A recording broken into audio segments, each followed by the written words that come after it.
जय श्री गणेश। प्रभु गणेश विद्यादाता है, बुद्धिदाता है। एक समय था जब वे सांसारिक बंधनों से बहुत दूर थे। उनकी विवाह करने की इच्छा नहीं थी, पर ऐसा समय आया कि उन्हें दो दो पत्नियां स्वीकार करनी पड़ी। कैसे? आइए जानते हैं।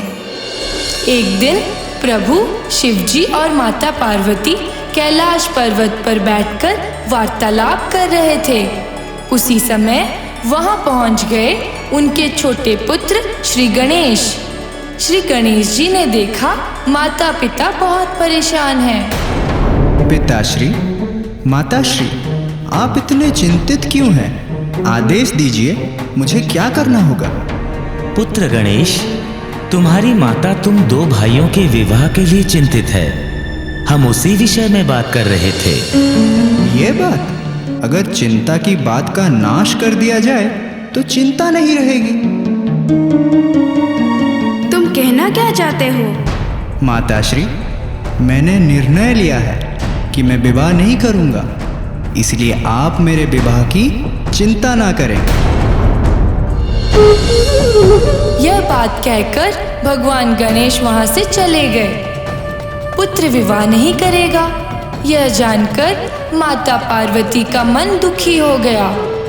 ये देखकर शिवजी ने माता पार्वती को समझाया और कहा, देवी पार्वती, तुम दुखी न हो। समय सबसे शक्तिशाली है। समय के साथ सब ठीक हो जाएगा।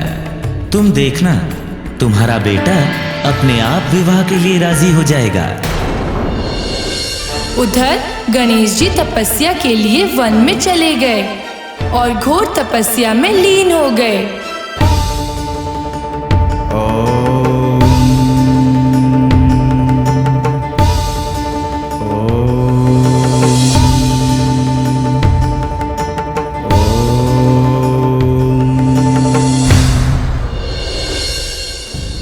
दिन पर दिन बीतते गए। भगवान गणेश तपस्या में लीन थे। एक दिन उसी राह पर जाते हुए देवी तुलसी वहां पहुंची। गणेश जी का अद्भुत रूप देखकर वह मुग्ध हो गई।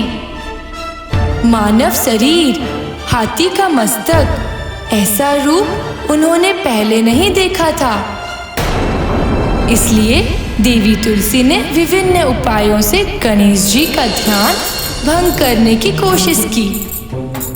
अंत में गणेश जी का ध्यान भंग हुआ।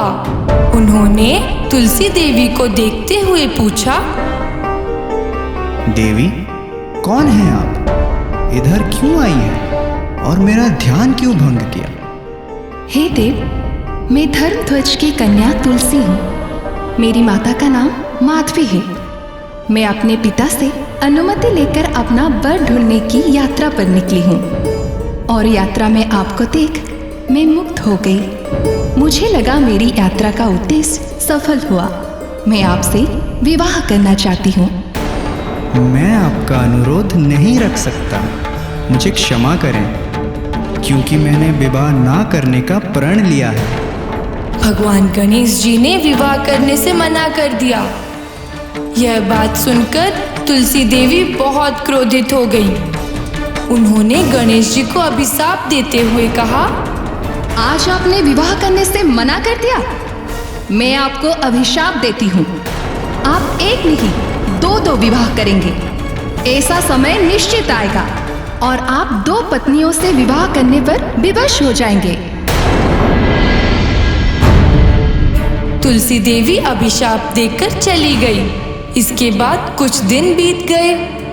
धीरे धीरे गणेश जी को विवाह करने की इच्छा होने लगी, पर देवलोक की कोई कन्या उनसे विवाह करने को राजी नहीं थी। उनका हाथी मस्तक देख कन्याओं के पिता भी मना करने लगे। इस बात से गणेश जी आग बबूला हो गए।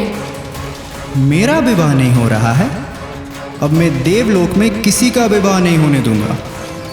अब देवलोक में अगर किसी का विवाह होता था तो गणेश जी अपने वाहन मूषकराज को वहां भेज देते और मूषकराज छुपते छुपाते विवाह मंडप की सारी चीजें कुतरकर नष्ट कर देते थे। ऐसे जितनी शादियों का आयोजन हुआ सब में विघ्न घटने लगा। सब देवी देवता परेशान हो गए। अंत में शिकायत करने वे सब भगवान शिव और माता पार्वती के पास पहुंचे। प्रभु, पता नहीं भगवान गणेश को क्या हुआ है, जिसका भी विवाह स्थिर होता है वे उनके वाहन को भेजकर मंडप को नष्ट कर देते हैं। सभी देवी देवता अपने विवाह को लेकर चिंतित हैं प्रभु। इसका समाधान तो मेरे पास नहीं है। उपाय के लिए ब्रह्मा जी के पास जाइए, वही उचित रास्ता दिखाएंगे। इसके बाद सभी देवता ब्रह्मा जी के पास पहुंचे और उन्हें अपनी समस्याएं बताई। हे पिता ब्रह्मा, कुछ उपाय कीजिए।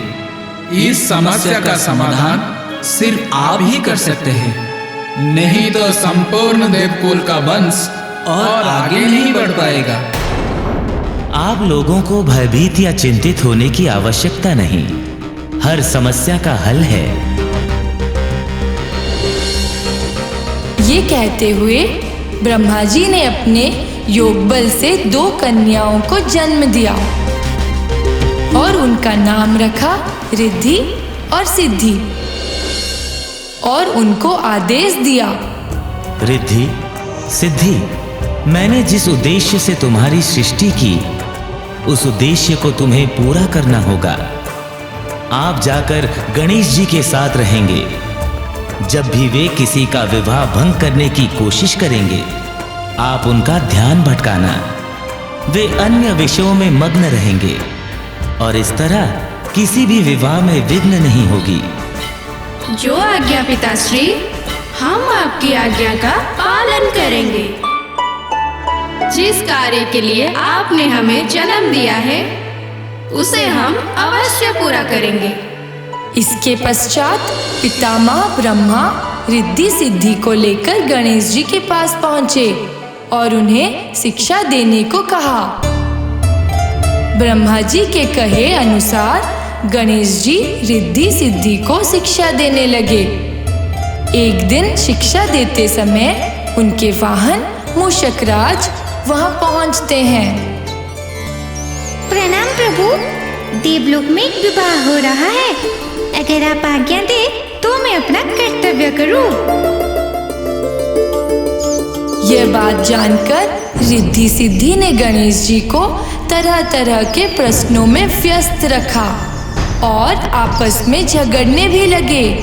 गणेश जी मूषकराज की बातें सुन न सके, वे भटक गए। रिद्धि सिद्धि का झगड़ा सुलझाने में लगे रहे। प्रभु का ध्यान तो मेरे तरफ नहीं है, मैं क्यों चिंता करूं? मैं जाता हूं मजे करने। एक दिन गणेश जी आके देखते हैं मूषकराज बड़े आनंद से उनका भोग लगाया हुआ लड्डू खा रहे हैं। गणेश जी ने पूछा, मैंने तुम्हें एक कार्य दिया था, तुम उसे ना करके यहाँ लड्डू खा रहे हो। प्रभु, मैंने आपको कितनी बार कहा, पर आप रिद्धि सिद्धि के बातों में उलझकर मेरी बात ही नहीं सुन रहे। फलस्वरूप देवलोक में हर कोई बड़े आराम से शादी कर रहा है। इसे सुनकर गणेश जी को रिद्धि और सिद्धि की बात याद आई। वे बहुत क्रोधित हो गए और सोचने लगे कि सबका विवाह हो चुका है, मेरा नहीं हो सका। इस बात को जानकर भगवान ब्रह्मा जी गणेश जी के सामने प्रकट हुए और कहा, हे गणेश, अपना क्रोध शांत कीजिए। मैं आपके सामने मेरी दोनों बेटियां रिद्धि सिद्धि का विवाह प्रस्ताव रखता हूँ। कृपा कर इन दोनों को स्वीकार करें। भगवान गणेश का क्रोध शांत हो गया। उन्होंने ब्रह्मा जी का प्रस्ताव स्वीकार किया और इसके साथ देवी तुलसी का अभिशाप सत्य हो गया। गणेश जी ने रिद्धि और सिद्धि से विवाह किया। बाद में रिद्धि और सिद्धि के गर्भ से 2 पुत्र शुभ और लाभ का जन्म हुआ। तुलसी देवी का अभिशाप समाज के लिए मंगलमय हुआ। प्रभु गणेश जी की जो भक्ति से पूजा करता है उसे रिद्धि सिद्धि मिलती है और उसका सब शुभ और लाभ होता है। जय श्री गणेश।